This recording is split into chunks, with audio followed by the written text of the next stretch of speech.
Jaunimo banga. Sveiki! Atvykome į Joniškį ir atvykome prie Joniškio Aušros gimnazijos mokyklos. Aš esu Asta iš internetinio mokinių radijo Jaunimo banga ir paieškosime mokinių vasarojančių, kurie likę dar kol kas yra Joniškį, neišvažiavę kažkur kitur pailsėti. Sutikau parke prie Aušros gimnazijos mokyklos mokinius ir norėčiau su jais pasikalbėti. Pirmiausia, aš norėčiau pasikalbėti su mokiniais apie Europos pilietiškumą ir Europos Sąjungą.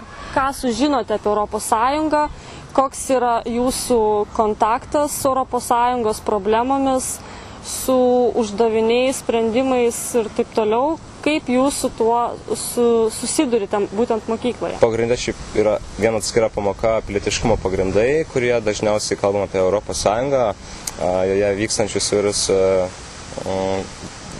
veiksmus, problemas ir galimybės, ką joje galima nuveikti, ta prasme, kad ir Europos Sąjungos komitetai ir taip toliau. Taip pat mūsų mokykla dalyvauja Comenius programoje mokytis visą gyvenimą ir mokiniai vyksta į įvairias šalis ir tenais jie susipažįsta su kitų mokyklų mokiniais ir jie tenais apsigyvena arba tiesiog netgi iš kitų šalių atvyksta į mūsų mokyklas, taip pat kaip ir buvo praeitais metais iš Švedijos, taip pat ir mes dabar per vasarą buvom išvykę į Lenkiją, į Eurocamp stovyklą.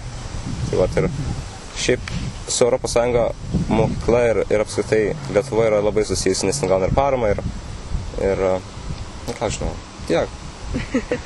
Ačiū. Tiesiog su Europos Sąjunga nesu labai daug susidūręs, bet tiesiog taip pat yra pilietiškumo pamoka, kurioje visada moko apie Europos Sąjungą, aiškina šiokius tokius dalykus ir šiaip, dar kartais per istoriją.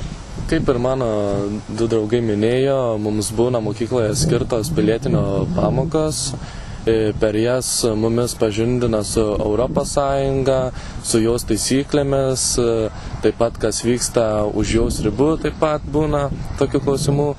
Esame darę per pamokas skirtos projektus, susipažinti su Europos Sąjunga, ir viskas.